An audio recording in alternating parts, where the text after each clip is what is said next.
Hello మామ, అందరూ ఎలాగున్నారు? So, నిన్న నైట్ అయితే మళ్ళీ క్యాటరింగ్ అయితే వచ్చిందనమాట. క్యాటరింగ్ అయితే వెళ్ళాము. ఈడ బళ్ళారి లోకల్ గుగిరెడ్డి దగ్గర. వెళ్ళగానే మాకైతే స్నాక్స్ అయితే వడ్డియమన్నారు. స్నాక్స్ వడ్డిచ్చేసాము. స్నాక్స్‌లో సమోసా మళ్ళీ వడలైతే చేశారు. అవన్నీ వడ్డించినాక వాటర్ బాటిల్స్ వచ్చినాయి. వాటర్ బాటిల్ దింపుకోమంటే అందరం ఒక్కొక్క చెయ్యేసి వాటర్ బాటిల్ అయితే దింపుకున్నాము.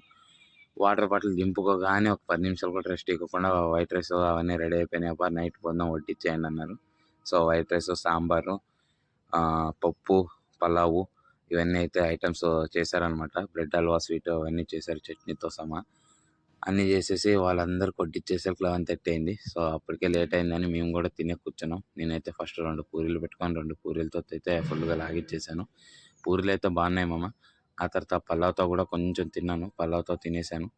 అలా మళ్ళీ పప్పు, అన్నం వేసుకొని దాంట్లోకి కూడా కొంచెం పెరుగేసేసుకొని లాస్ట్‌కి లాగిచ్చేసాను. సరే మామ, మళ్ళీ పొద్దున్న లెగాలి. అందుకనే బాయ్, టాటా, సీ యూ.